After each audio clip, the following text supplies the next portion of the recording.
I'm Jace Lacob, and you're listening to Masterpiece Studio. It's on a pleasant, sun-dappled afternoon carriage ride that we first meet Sophia Western's lady's maid, Honor Newton. Sophia and Honor ride through the English countryside on their way to Western House. The sounds of birds and forest fill the air. Oh, I've missed this all so much. Listen, you can hear the birds song. They do very well on a plate. You're such a Londoner. I like my comforts, miss. I like my clean white linen. Ideas above my station. Unlike Sophia, Honor is a city girl through and through. And although she's not quite at home in this rural setting, she still stands by Sophia, no matter the situation. Honor, don't leave me.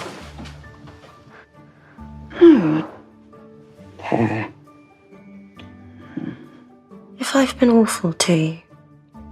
You haven't. Well, not much anyway. Being nearly a decade older than Sophia, Honor has the gift of life experience. While Sophia navigates the whirlwind of a star-crossed love and her aunt's undesirable matchmaking attempts, Honor provides a more practical, sage perspective, complete with her, trademark candor. He'll write. Of course he will. But if he doesn't, it means he didn't love me after all. He never did, or he wouldn't have left me. Exactly. Cheek of it. Him a poor, beggarly, bastardly fellow. How dare you? He's an angel. Actor Pearl Mackie joins the podcast to discuss how Honor manages to advise and support her friend and employer, Sophia, when that very same advice sometimes goes against the wishes of the heart.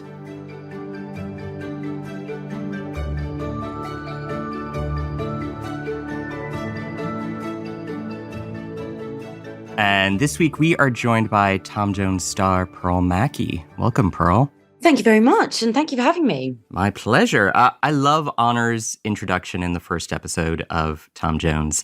She and Sophia are in the carriage, and Sophia is sort of waxing poetic about the songbirds in the countryside, and all Honor can say is they do very well on a plate. She's just such a city girl at heart. What did you make of the character of Honor Newton? Jace, I love that introduction as well. I thought it was hilarious. I'm a Londoner myself.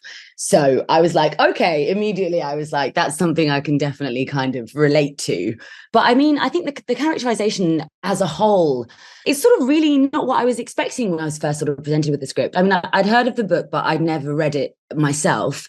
And sort of, you know, the typical kind of maid-mistress relationship is really not what you find when I first sort of started reading the script.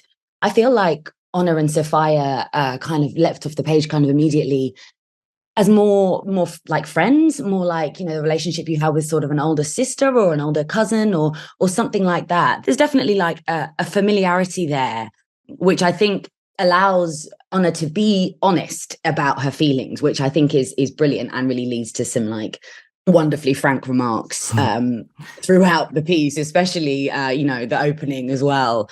And I found that really refreshing, actually. And I felt that it really gave her a voice within the storyline, even though, you know, obviously she is sort of a companion type to Sophia throughout her journey. I really felt like she was real and she really felt alive, which is, I think, kind of what I look for in any script, really. But yeah, I was pleasantly surprised. I mean, I love that you mentioned her honesty, because it's that practicality that allows Sophia to sort of have her head in the clouds a lot of the time. And then Honor can sort of bring her back to earth with these sort of carefully aimed barbs. She can cross those kind of class lines in a way that most servants and mistresses can't, as you say. And she has this candor and honesty with Sophia that is, as you say, it's really refreshing and different to find in a period drama. What did you make of that sort of candor, that outspokenness that she has? I think talking to Georgia Paris, our wonderful director, and with Sophie, who plays Sophia, we kind of had some discussions quite early on about their relationship and about what it would be like. I feel like what we kind of decided was that they had sort of been together for a long time. And where Honor is obviously older than Sophia, they're both relatively young. So, I feel like there's definitely an element of like growing up together and understanding each other. And I think that was really important for us to keep open and playful, as well as, being able to deliver some home truths when necessary, whether they're listened to or not. I think, Honor is definitely there going, okay, I understand. Yeah, I get it. You're in love. This is great. But like, let's be careful. She's definitely gives a couple of warnings about Tom and things that she's heard as well. You mentioned Honor's feelings about Tom Jones. I mean, she's initially firmly against Sophia giving her heart to Tom, who she describes as being a bad boy, though Sophia chalks that up to servants' gossip. How does Honor view Tom as a match for Sophia? Why is she so sort of against him? I don't think it's necessarily that she's like against him as a match as such. I think she can see his charms and she can see that Sophia is clearly very enamored by him. I think it's just a word of warning of just being like, just be cautious. I've seen, this kind of man in the world before. All of his intentions might not be wholly honorable. So I think it's kind of that kind of warning dynamic of just being cautious and just being like, I know this is the first time you're in love, but like, men sometimes do this. And, especially if he's, gallivanting with many other women, then potentially this is what he says to all of them. Tread carefully, my lady. Yeah, yes, exactly. What does Honor make of Sophia's line about Tom? He doesn't look at me as though I'm some kind of exotic flower. Does that strike a chord within Honor at all? That sense of belonging? Yeah, I mean, I think definitely. Honor and Sophia are two Black women, within a period drama, which is marvelous. But also, the way that Gwyneth has approached casting two Black women within those roles is that she's not shying away from the race and sort of pretending that it doesn't exist. She's very much going head first and explaining that Sophia was the daughter of an enslaved woman and a slave master, and sort of explores the racism that they would have experienced in that time. That's certainly something that I recognized reading the script as myself, that I think there's definitely a sort of exoticized quality to the way that people view Black women, not as much in our modern times, but I think, looking at it throughout history, and especially in a period where, as in, for all intents and purposes, in our world, Honor and Sophia are sort of the only Black women that we see. So, especially in the countryside, people do seem to look at her like she's some kind of exotic creature and not actually appreciate her for who she is and for a person. It's sort of it's kind of a fantasy. It's reductive, but it is honest. There is that stunning moment in the third episode when Honor removes all of the feathers and adornments from Sophia's costume. Silly hair and lacing so tight I can't breathe. I think I'm going to leave it there today, miss. Otherwise it'll take me forever to put back up in the morning. Now, about your face, This paint. I might have to start using it all the way down, miss, if you're to look like all the other ladies. No. Take it off. All of it. What did you make of this very loaded moment between these two women of color in a period drama? I mean, I thought it was actually a really, really bold move on the part of the, production team and Gwyneth and Georgia, because, the fact of the matter was that the makeup at the time was white powder, white faces, very rouged cheeks. That was the look. Obviously, for Sophia moving into these circles, especially with Lady Bellaston, it feels horrible. And it feels really like Lady Bellaston's kind of trying to wrong foot her and sort of erase her identity as well within that, and sort of potentially erase the kind of exoticized idea of her that everyone seems to have. But I think that moment is really, really poignant for both of them. And it was for us as well. When we were filming it, we were like, it's not something that I've seen before. And it's not something that I've seen kind of tackled in a period drama with empathy and with sympathy from Honor's part. And she's like, I know I'm supposed to do this, but I want you to know that I don't want to do this. And I feel horrible even suggesting that is what we have to do. I think even quite early on, you're sort of very aware that defying her, especially for honor, is like, well, I'd just be out on the street. So I can't really do that. But I think as far as she can, I think she wants to show Sophia that she doesn't agree with this and that she feels her pain. I mean, it is such to me, a powerful reclamation of Sophia's identity as a mixed race woman. There's such a sense of pride on the part of Honor when Sophia says, take it off, all of it. What goes through Honor's head here? And as a woman of color yourself, what went through your own when filming this scene that is taking place centuries ago? I mean, it's such a landmark scene, I think, for period drama. Yeah, totally. Yeah, and I mean, it's amazing. And I think actually it's one of the moments when Honor looks at Sophia less like a younger sister and more like she's grown up. That whole kind of reclaiming of herself and understanding that she doesn't need to try and be anything else for anyone else is something that Honor really recognizes. And I think as a maid as well, having potentially been in situations before she was with Sophia, who knows that she did have to bite her tongue and, and sort of isn't allowed to be herself completely. She really, really connects with that moment. And I think she feels overwhelmingly proud of her for doing that, because in a way, it's not something that Honor can do. She's not at any liberty to do that, to say to her, you should take this off, because, that would end with her termination. And, she would have no money, and it's her livelihood. And, she probably knows better than that, to be honest. I think she's so unbelievably proud of her when she does that. And she's like, I think she knows that there's going to be hell to pay. But she's like, yes, girl, yes, come on, I'm here for you. And I'm really happy that you've done that and you found some strength in yourself to do that. Tom is thrown out of Paradise Hall. Sophia hatches a plot to escape her marriage to the odious Bliffle, and Honor's initially against the idea until Sophia says that they'll head to London. How does Honor balance wanting to go but simultaneously feeling like Sophia shouldn't run away, but that it's like she wants to get back to the city, but she knows that maybe this isn't the best thing? How does she balance all of those conflicting motivations? I think for her, it is a difficult one, because she is like, well, this is going to be dangerous. And, I think Sophia has a very glorified idea of what's going to happen when she finds Tom. I don't think she's really thought through all of the realities of life. And so I think for her, she's definitely like, I don't think this is the best idea.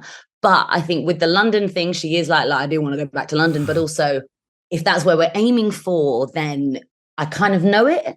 I think she does feel there's a safety in going to London because it's somewhere that she's familiar with. And, maybe somewhere, if push comes to shove, that she might have a friend that might be able to help them out. But also, I think Sophia's pretty determined to go anyway. I definitely think she's made of strong stuff, Sophia. But I think, like I say, she doesn't know very much about the world. So I think she's like, well, you're definitely going to go, so I'm going to have to come with you.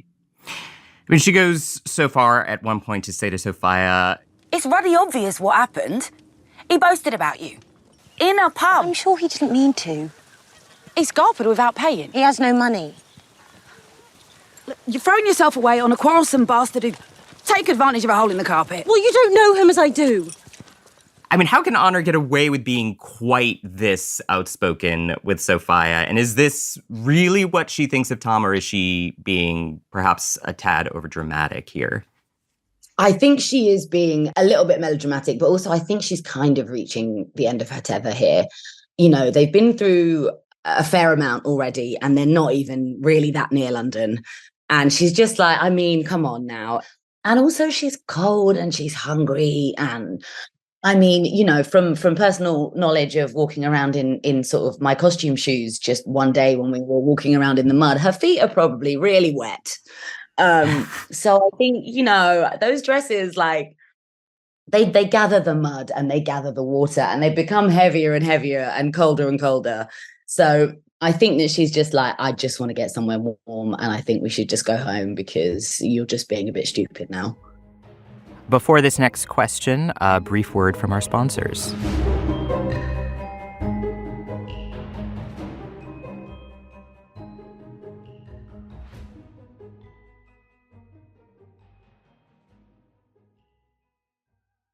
Ocean voyages, expeditions, river journeys.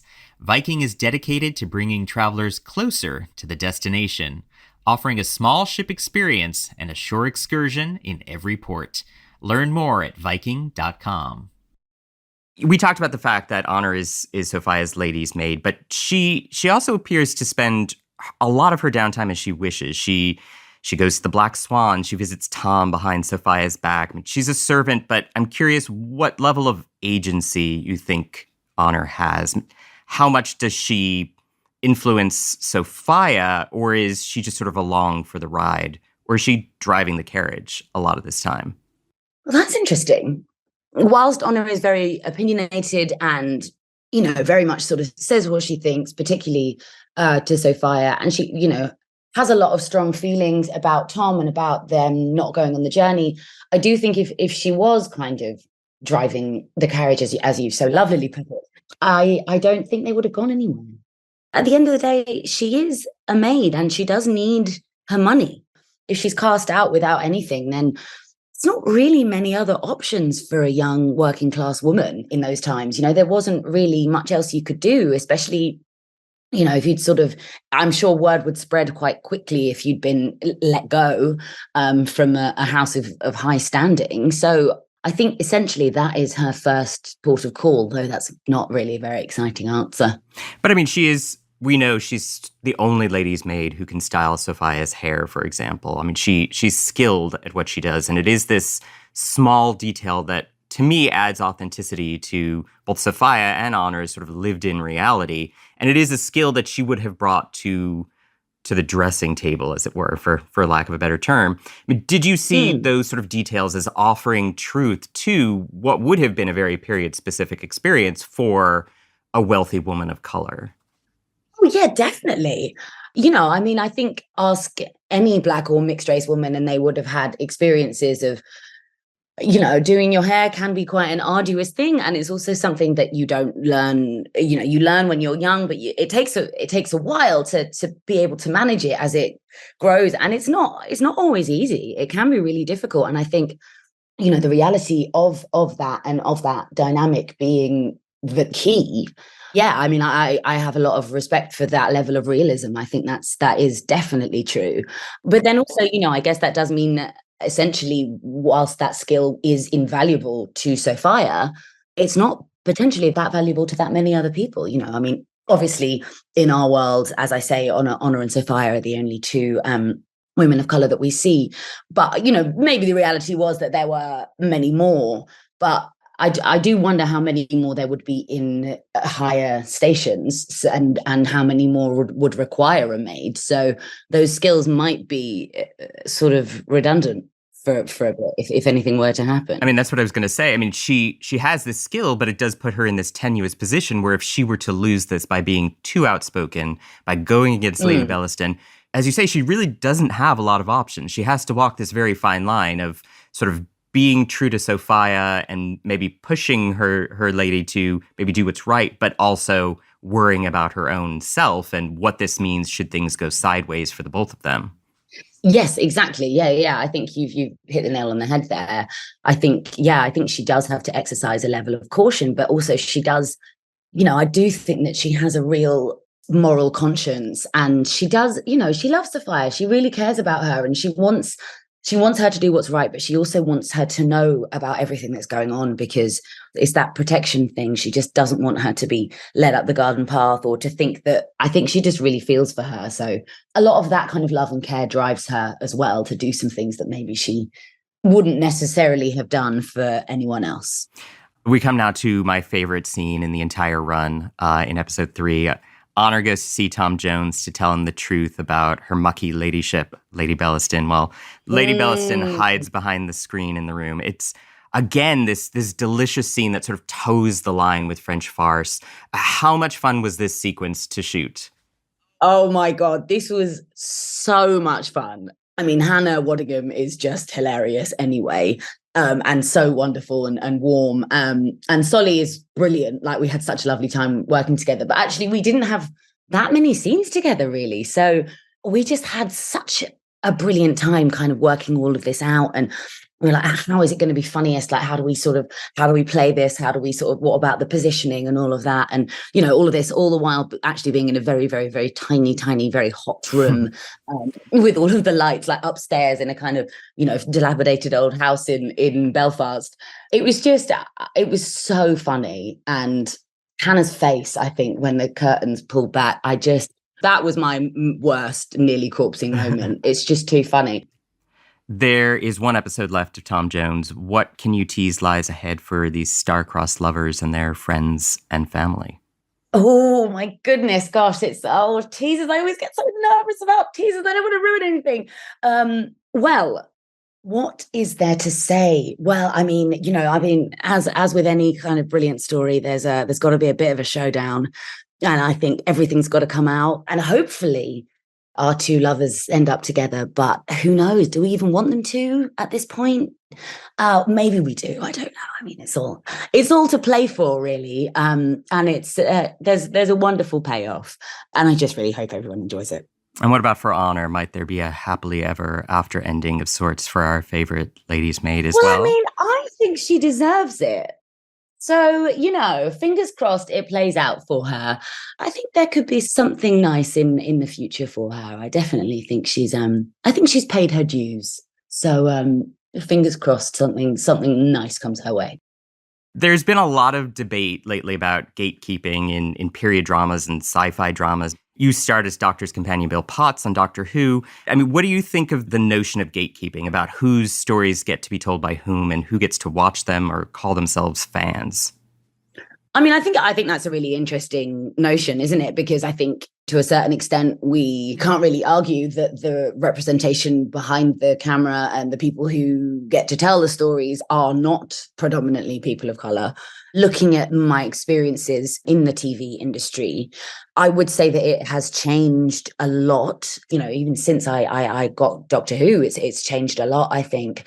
And I do think there is, a real way to go. I don't think behind the scenes things are as diverse as they should be. I don't think in front of the camera things are as diverse as they should be, but that we are definitely progressing much faster in. And yeah, I mean, I think I can completely empathize with that. It's difficult, isn't it? Because we want the stories to be told, but we want them to be told accurately and honestly and from the perspective of people like us. So I can completely understand where people are coming from. But then the difficulty is that if that representation isn't there right now, does that mean we put a hold on those stories until the representation is there? I don't know. It's a difficult question. I think for me, I would obviously rather that when we're telling stories about Black people, when we're telling stories about people of color, diverse individuals and diverse nations, that we definitely have some consultation from members of that community. I think that's probably a good place to start in terms of script supervisors, script consultants, that kind of thing. And also, within production teams and within the whole sort of cast and crew. I do think there's mileage for people not just hiring the people that they hire all the time, because, there are Black writers out there. There are Black writers who are wanting to write sci-fi, There's so many writers and there's so many storytellers out there that I think the gatekeepers, as it were, could definitely do better looking around for people to tell those stories, because they do exist.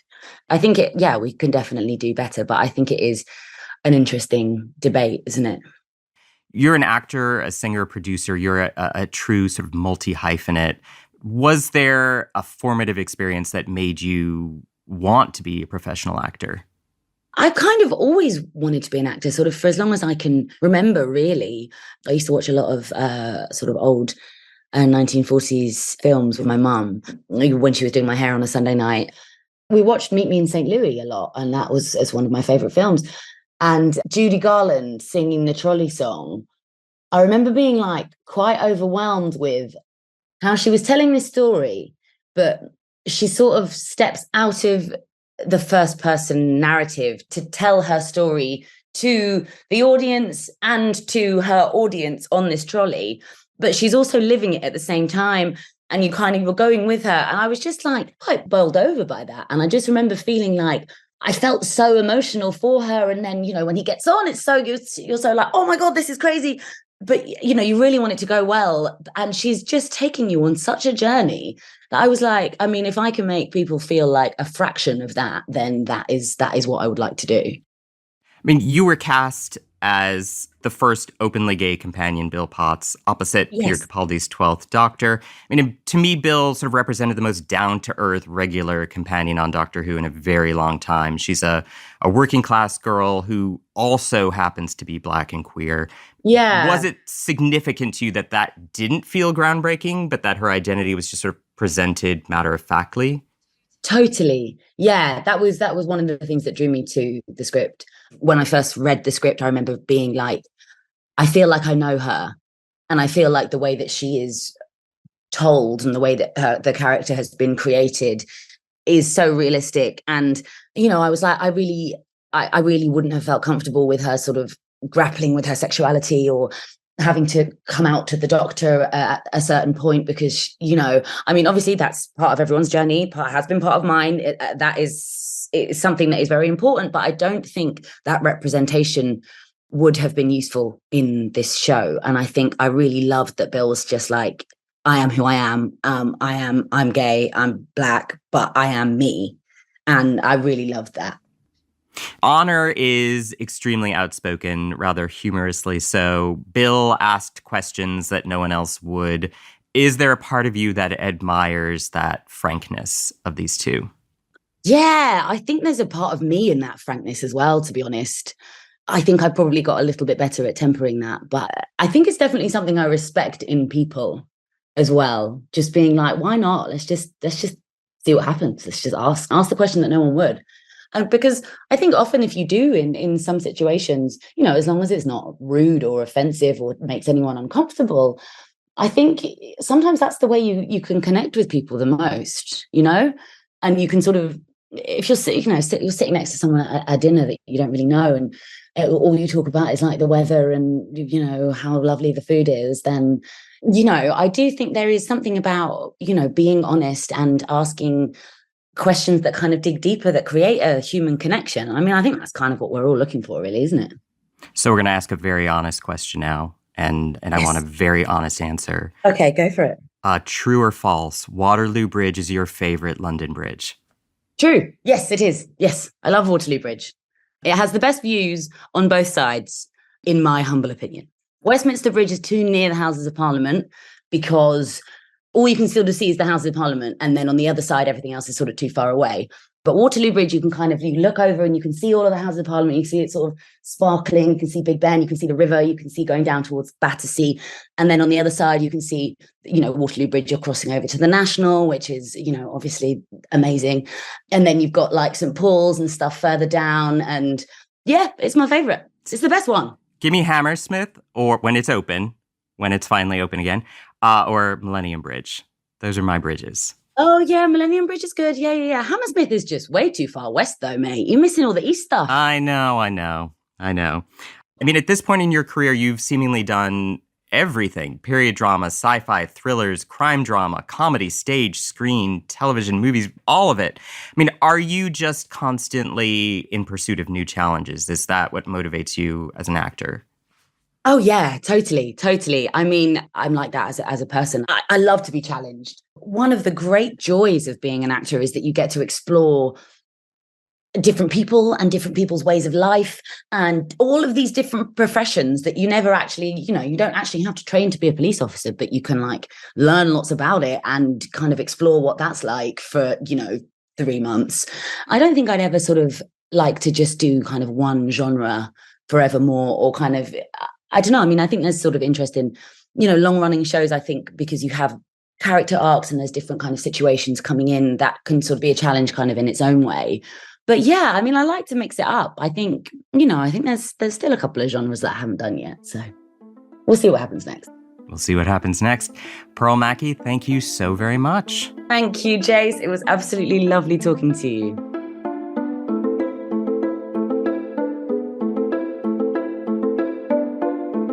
Next time, Tom Jones's world gets increasingly complicated as our lovelorn hero continues to wrestle with right and wrong. I can't do this. It's not true.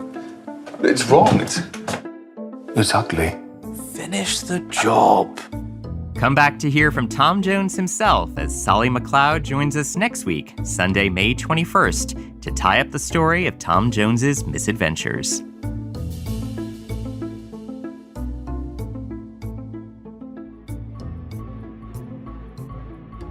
Masterpiece Studio is hosted by me, Jay Slay Cobb, produced by Jack Pombriant, and edited by Robin Bissett. Alicia Etup is our sound designer. The executive producer for Masterpiece is Suzanne Simpson.